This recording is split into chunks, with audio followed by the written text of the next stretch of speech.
Assalamu alaikum wa rahmatullahi wa barakatuhu. You're listening to the Iftar show on Revive FM 94.0. My name is Nabeela Raza. I'm the founder and CEO of Teach Me Islam app, who will be presenting for you today. I pray and hope that everybody has been having a blessed day of Ramadan today. I pray that everybody has been reaping the rewards that we have been given in this blessed month, and inshallah do keep us all in your du'as as well. Now today's personality of the session that I will be covering is somebody that is a great inspiration. It's very, very surprising and shocking to even try to encompass and imagine the kind of trials that she must have gone through. However, I will not be saying the name as of yet. I would like the listeners to try to see if they can tune in and also try to guess who this inspiration is. So this person was a queen. So she was a queen. She was the wife of one of the most powerful men to walk on this earth. She also lived an unparalleled, wealthy and luxury life. And yet she knew that her true home was in paradise. She had no attachment to this life, and she was not defined by the man she was married to. Her mind and her soul remained independent from her partner, and her heart was not a slave to his actions or beliefs. She is till today an everlasting example of a Muslim woman who chose the hereafter over all the glitz and glamour of this world, and whose love for Allah and His word, the oneness of Him, inspired her to take on the greatest tests having the greatest tyrant as a partner of all time, and gave her the true optimum status that she has. Now, if you have guessed by now or not, it is none other than Asiya alayhi salam radiyallahu anha. Asiya bint Muzahim, who was the wife of Fir'aun. As we all know, and as obviously within the description, he was the biggest tyrant to have ever walked on the face of this earth.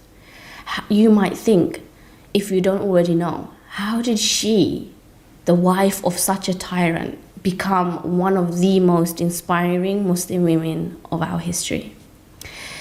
Now, I'll go into a little bit about Asiya alayhi salam in regards to her life, about the story that we are all informed of, how she dealt with it, and how she ensured to be the person she was, and how she got through the other end. Now, Asiya radiallahu anha married Fir'aun through an arranged marriage, as it was tradition at the time. She saw the tortures and the hardships that her husband had inflicted on the people during his time of leadership in Egypt. So he obviously made her queen. She was the queen of Egypt. She, as mentioned, had all the glitz and glamour, the wealth, the pearls, the diamonds, as you can wish for, during her lifetime, especially obviously as she was married to him as well. However, she, from the day dot, she never agreed or took part in these afflictions, in these torments that her partner was doing on others. She was a very, very down-to-earth, grounded person. Character was of humbleness, humility. She had the qualities that everyone wanted even around her. So the maids of the palace, she would often spend time with them. She would often be with them. She would not treat them as if they were below her or she was above them. She treated them as an equal. So this brings me on to one of those events where she happens to be by the shore with the maids one day, where the basket, as we all are informed, must know the story of baby Musa alayhi salam, which was during the time of the leadership of Fir'aun, when he was told by a fortune teller that there will be a baby boy, a child that will be born in this within the country of Egypt, within his tribe, that will grow up to take his position. This, of course, hit a nerve with Fir'aun, and he took drastic measures to try to eliminate that from ever coming true to reality. What did he do? He had ordered the soldiers and the army of the time to go around every single household within that time that this took place, to eliminate all baby boys, or all men or boys in general. Now, during this time, Musa alayhi salam's mother was petrified. She didn't want to protect her son like any mother would. She didn't know what to do because the soldiers would find him, Fir'aun would find them, and of course they all knew what that meant. So Allah had ordered and had informed Musa alayhi salam's mother to put her child, baby Musa, a newborn child, into a basket and push him out to the River Nile. She did ask for one thing. The mother asked for the safety and security of her child and for the child to be returned back to her, which Allah also kept.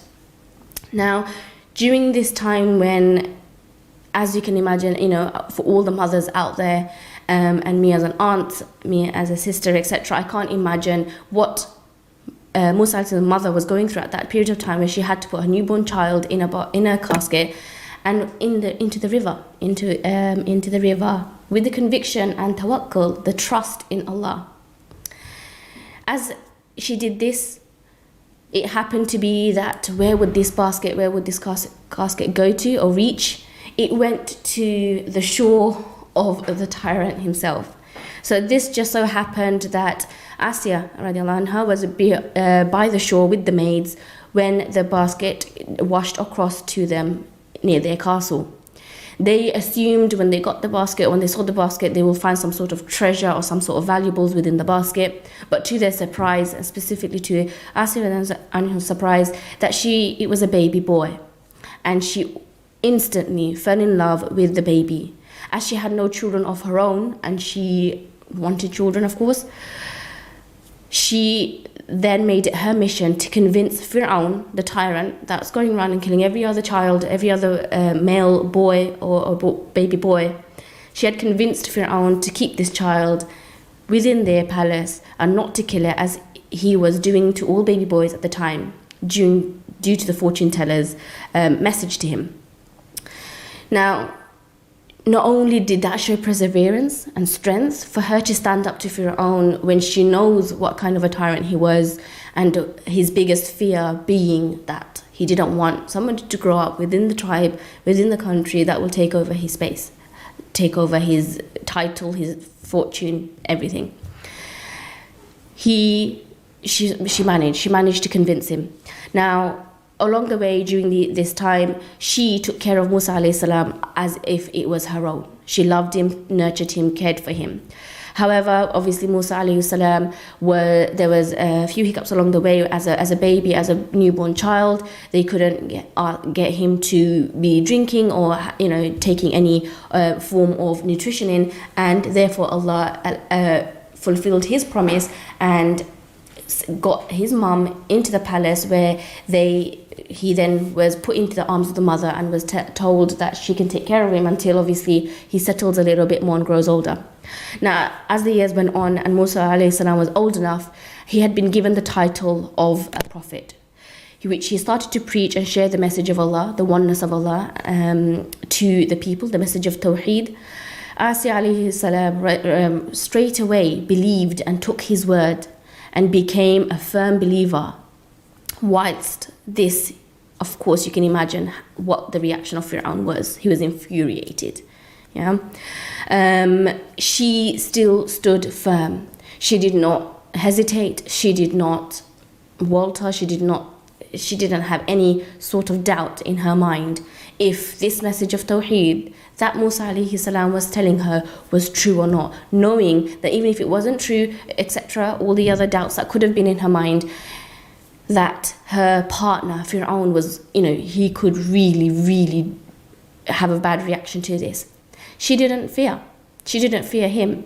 She was so convicted in her willpower of believing in the message of oneness of Allah. This shows her strength in her iman.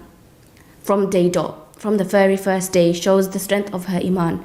Which brings me to the topic that I would like to touch upon mainly with the personality of Asiya radiallahu anha is her tawakkul, her conviction and her trust in Allah, that she believed in Him. Also, the fact of her taqwa, her God consciousness. She knew this is a message, and she knew straight away that it was the truthful message. She believed in Him. She believed in the message. She believed in Prophet Musa alayhi salam, not giving a shadow of a doubt to her partner Fir'aun. Yet despite this persecution, Asiya believed in Musa alayhi salam's message and held firmly in her faith. The faith was so strong she was willing to die for it. When Fir'aun found out that she believed, he did not take it lightly, as you can imagine. He did torture her. He did give her extra hardship and pain, for severe pain during this time. Now, did she give in?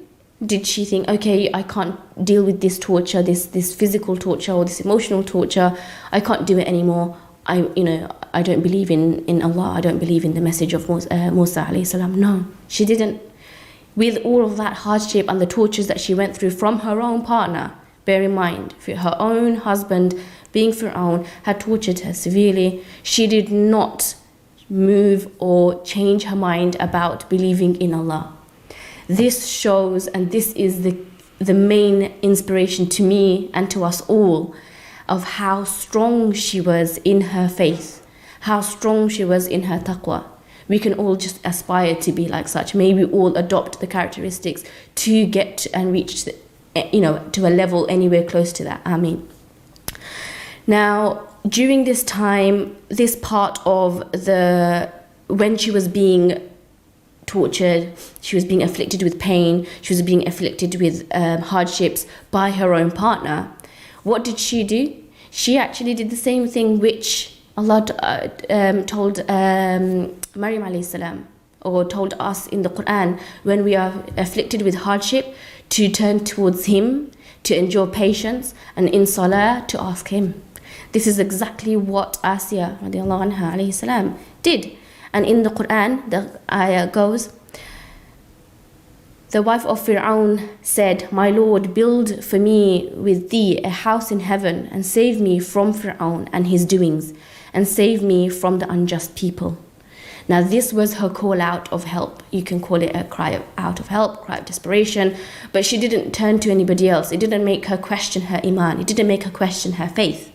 It made her stronger. If anything, she was certain that Allah will hear her call and He will help her. And this is exactly what Allah did. Allah saved, down the line, Allah saved her from Fir'aun. How?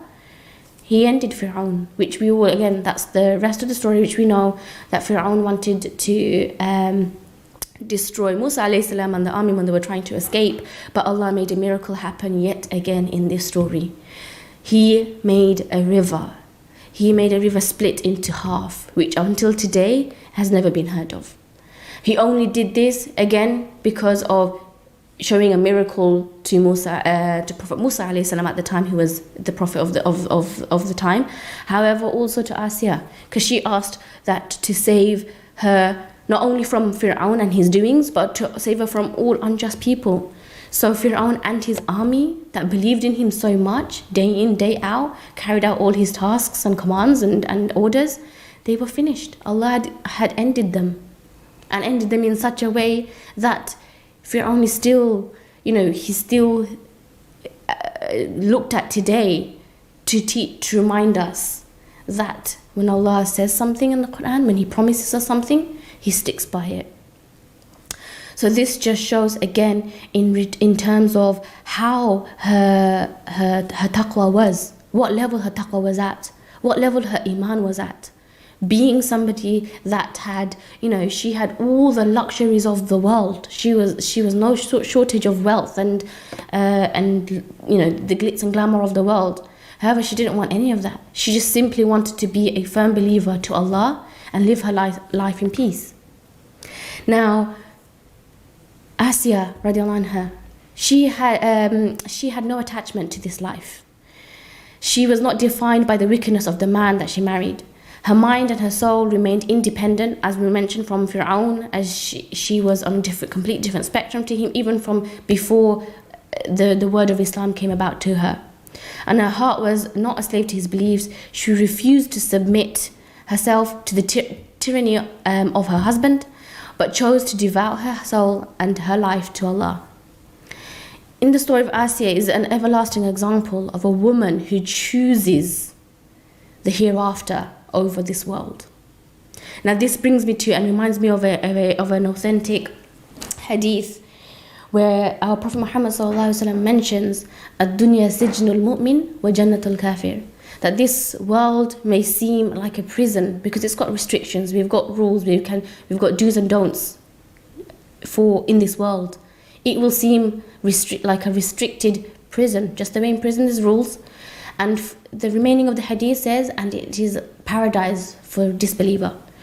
Why does it say paradise? Because they have no rules and regulations. They don't have certain restrictions in how they can live their life and how they can live their lifestyle, how they can act towards other people, how they can manage themselves and carry themselves.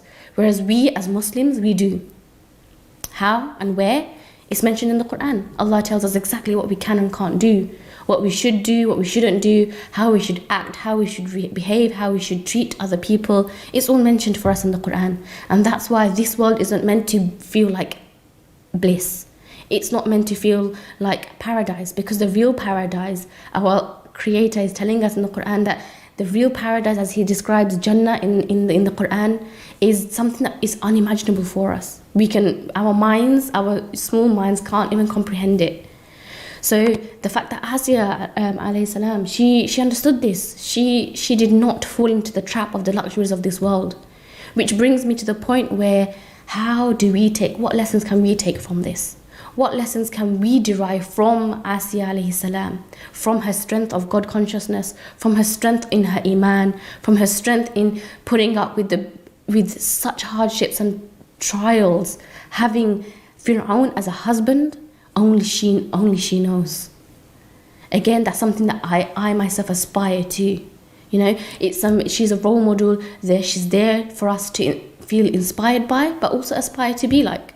Again, she's mentioned in the Quran as one of the very few women that are mentioned in the Quran. Why? Because Allah wants us to take lessons from her life, from her story.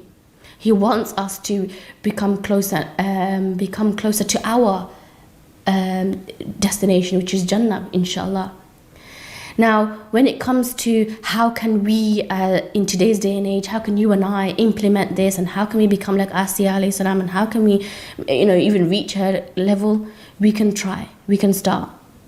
Yeah, we can start, and we can try that from now, every single day. If we really put our trust, tawakkul, if we really put our trust and faith in Allah, He will never fail us. As it takes great strength to hold on to patience and perseverance in trusting in Allah. There is a saying in Urdu that, as mentioned previously as well, that when we are patient, the fruits of it is sweet. Patience, tawakkul, taqwa, they all are ingredients, or they all come hand in hand that will nurture us, that will allow us to become more like these inspirational women in Islamic history. The other thing I wanted to touch upon is when we are going through something in our life, how do we show tawakkul to Allah? Is that we do everything in our willpower to help ourselves and help our situation, but also we don't despair, we don't give up, we don't question Allah, because that shows that we don't trust Him. If you trusted somebody, for example, you're trusting your mother, you're trusting your sister, you're trusting your business partner, you trust them because you've built that relationship. So even if they told you, gave you a response and said, don't worry, I will do this, we will see through to this and we will get this result, you trust them because you've built that trust. In the same way, if you start saying, you say to your mother, yeah, I trust you to, for example, help me, guide me towards Islam. But when you're saying you're trusting them, but then you start questioning them, but why didn't you do it like this and why didn't you do that will make the other person on the other side feel like you don't trust them. It will demotivate them. It will make them feel, fine, you don't trust me, you can do it on your own way. In the same way, Allah wants to see us full-heartedly, 100% trust Him. As there is one of my favorite Quranic ayats in the Quran is Makaru wa makarullah wallahu khairul makirin, which means Allah mentions that you plan and I plan. Or He mentions about us, the humans, that we plan and He plans, but Allah is the best of planners. Why does He say that? It's because He is Ar-Rahman. He is Rabbul Alameen. He is in charge of everything, every matter. However, He wants to see how we react to His plan. Do we trust it? Do we trust the journey? As the famous saying, even in corporate worlds and businesses, they say, trust the process. Here, Allah is saying that I am telling you, you can plan and I plan, but ultimately my plan is the best one because I am the best of planners. If we truly believe in that, and if we truly put our tawakkul into that, the ayah itself, we would inshallah see the fruits of it. As He doesn't mention this ayah once, He does repeat it in the Quran a few times. Now, how do you and I trust in Allah when we in all of our affairs? It's simple. Through the Quran. Read over His promises in the Quran. He is the best of planners. He is the Lord of the universe. He is the one that makes everything happen. It's easy for Him. Kun fayakun. He says and it is. It becomes. It's as easy as that. Now, alongside Asya alayhi salam was a queen. She, as mentioned, she had no shortage of the luxuries of this world. She could have easily taken advantage of that and thought, well, I'm the queen. I've got everything I need.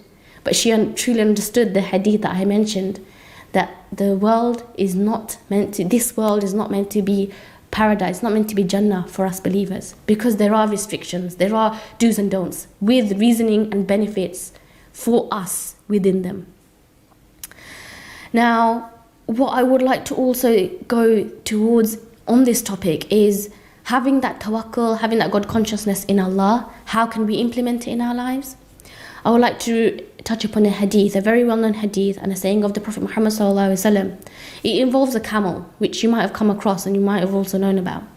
It's narrated by Tirmidhi, the book that it's derived from. The hadith outlines the story of a Bedouin man who was leaving his camel without tying it. The Prophet ﷺ asked him, "Why don't you tie down your camel?" The Bedouin responded, "I put my trust in Allah." Yet he did not tie his camel, but he puts his trust in Allah without doing anything himself before he puts his trust in Allah. So he's left it fully towards Allah. The Prophet ﷺ then replied, "Tie your camel first and then put your trust in Allah." It seems simple. Tie the camel, trust in Allah, go about your business. But you and I both know that trusting in Allah's plan is possibly one of the hardest things you and I could, should, or even do act out. Trusting in Allah's plan is known, as mentioned, is tawakkul, a concept that shows up all over the Quran on many times, and hadith. For instance, whoever relies upon Allah and He is sufficient for him, and we accept that He is sufficient for us, indeed Allah will accomplish His purpose. Now this is Allah's promise to us. Allah has already set for everything a decree and extent. It is linked to the essence of the word Islam, literally translated into English as submission. In other words, submission to Allah, our taqwa, or our God consciousness of Allah. Even though it might seem simple, it's easy for me to say now, you should have tawakkul, we should have patience, we should do all these things. It's harder to put it into action. And that's why, as I do recall mentioning, that there's always two things on how we can react to something, through words or through actions. The better is the latter one, through actions. Now, trust means giving up control to a certain extent. When a friend trusts another with a secret, they give up that control over where that secret could possibly go. In a world and a time where it feels like there is nothing we can control, to trust that it'll be all right may feel even riskier than the actual situation. In the case of the camel, it is entirely possible that if the man had left the camel without tying it, it might have stayed put, it might have stayed there. It is also possible that it wouldn't have stayed there. It is also possible that even if he did tie the camel, it still might have somehow got loose and got away. But the main aspect is tawakkul. In this case means trusting Allah. Even though you're tying it, you're doing your best yourself, and then you're saying, Allah, I've got my trust in you, bi'ithnillah. That is us saying, we've done our bit, and now it's you. It's not saying, oh, Allah, you told me to trust you without me trying, without me doing anything. I need you to ensure that you keep this camel tied, or you keep my goods safe. That's not tawakkul. Tawakkul is when we actively do our part to the best of our ability, and then relying upon Allah. That at the same time, whatever the result may be, even after relying upon Allah and doing our best, is for the best. A lot of people say, for example, even with this camel, if he was to tie the camel and he left he put tawakkul in Allah, he put his trust in Allah, he came back and the camel was still gone. For him to resiliate and say, that's what I get for showing tawakkul, that's what I get for not being able to show that, it is wrong. Showing tawakkul emphasizes and tells us that whatever the decision Allah makes, we truly and wholeheartedly believe in Him and understand that this is for the best, that He is the best. Makaru wa makarullah, wallahu khairul makirin. Now, I would like to also touch upon in regards to the ayah of Asiyah alayhi salam in the Quran, where she mentioned, and Allah mentioned as well, and Allah sent forth an example for the believers. The wife of Fir'aun, she said, my Lord, build for me in nearness to you a mansion in the garden of paradise, and save me from Fir'aun and his doings, and save me from the unjust people. Now this verse is one that Allah mentions. He emphasizes her name in the Quran, which is an honor and privilege in itself. He then further allows us to understand what she did to deal with her calamity and trial. She had tawakkul in Allah. She responded with it by turning to Allah, because she knew that the message of Musa alayhi salam about tawheed, about the oneness of Allah, was the haqq, was the truth. I hope from this we can understand that the personality and the character traits that we can take, not fall into the trap of this dunya with the glitz and glamour of this world. We can try our best to aspire to be like Asiyah alayhi salam. We can try our best to learn from her story, to learn the lessons from her story, and to ensure that we implement it within our life, because it's possible, we can. It may not be the same scenario as hers during her lifetime. However, everybody's story is different. None of us have go through the exact same tests or the exact same stories or situations in our life. So taking away the lessons that you've learned from Asiyah alayhi salam today, inshallah, will help me and you for our foreseeable future in how to increase our taqwa. How do we actually put tawakkul in Allah? We fully have conviction in Him, but we also do our best on our part, whatever that may be. I pray that inshallah from this we can rectify our intentions, make it solid in our ways when it comes to learning about these role models, these female inspirational personalities that we have. They are an inspiration to us. They have been put in the Quran, the holy book that has not been changed since over 1400 years ago, when it was revealed in its original form to our Prophet Muhammad sallallahu alaihi wasallam. And the reason why it's still in its original form is because it's a guidebook. It's a book for us to learn from. So let us take this as a lesson to learn and take whatever it may be from the personality of Asiyah alayhi salam into our own life, inshallah. May we be like Asiyah alayhi salam as best as we can. May we be able to have the same tawakkul and passion and drive as Asiyah alayhi salam, the conviction that we will be able to aspire the younger generation, the younger leaders of the ummah right now. May we all be like her, inshallah, in our character. May we be able to also meet and be in conversation with Asya alayhi salam in Jannah. Ameen. ربنا اغفر لنا ذنوبنا وإسرافنا في أمرنا وثبت أقدامنا وانصرنا على القوم الكافرين. ربنا ما خلقت هذا باطلا سبحانك فقنا عذاب النار.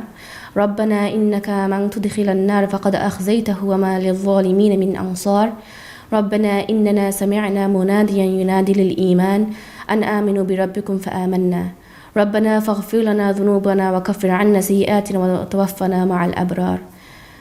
سبحان ربك رب العزة عما يصفون وسلام على المرسلين والحمد لله رب العالمين. This iftari is sponsored by London Pizza Depot, Taj Grill and Cameron Adams. اللهم صل وسلم وبارك على سيدنا ومولانا محمد النبي الأمي وعلى آله وصحبه أجمعين. اللهم إني لك صمت وبك آمنت وعليك توكلت وعلى رزقك أفطرت. وصلى الله تعالى على سيدنا محمد وعلى آله وصحبه برحمتك يا أرحم الراحمين.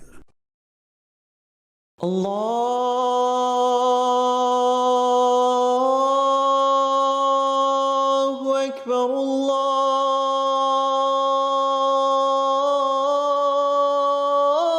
الله أكبر الله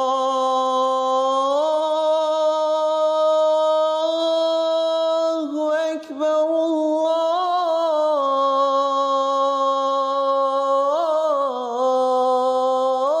الله أكبر.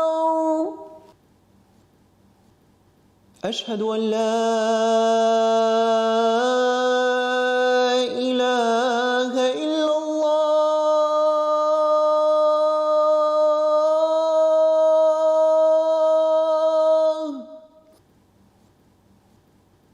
أشهد أن لا إله إلا الله.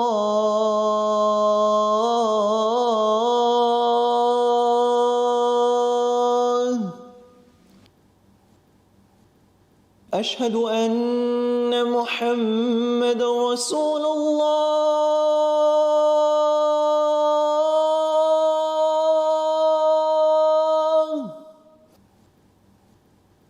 أشهد أن محمد رسول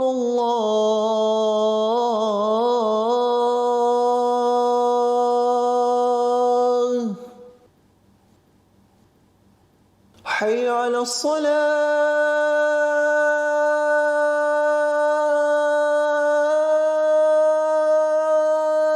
الصلاة. حي على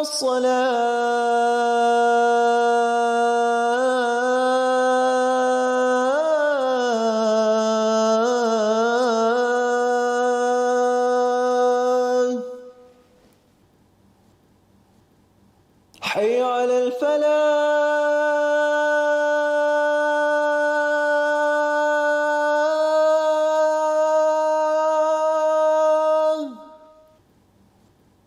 حي على الفلاح.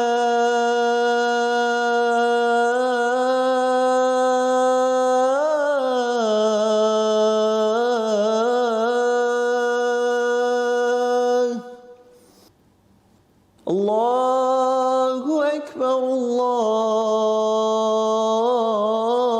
الله أكبر. لا إله إلا الله. اللهم صل على سيدنا ومولانا محمد وعلى آله في الأولين. اللهم صل على سيدنا محمد وعلى آله وصحبه في الآخرين. اللهم صل وسلم وبارك على سيدنا محمد وعلى آله وصحبه في الملأ الأعلى إلى يوم الدين. اللهم رب هذه الدعوة التامة والصلاة القائمة آت سيدنا ومولانا محمد الوسيلة والفضيلة والدرجة الرفيعة وابعثه مقاما محمودا الذي وعدته وارزقنا شفاعته يوم القيامة إنك لا تخلف الميعاد. This Iftari is sponsored by London Pizza Depot, Taj Grill and Cameron Adams. Thinking of selling or letting your property? Need someone reliable to find the best prospect for your home? Well, look no further. Cameron Adams is here to take care of all your needs. Our professional and experienced team will guide you through the entire process and ensure you find the right client for your property. For a no-obligation quotation, contact us now on 0208 558 2000. That's 0208 558 2000. Or visit us at 30 Church Lane in Leytonstone. Cameron Adams, always at your service. Does your pizza excite you? London Pizza Depot invites you on a journey with our worldwide inspired pizzas. Be it the sizzling hearts of New York with the NYC hot dog pizza, or the cobble streets of Greece with our Greek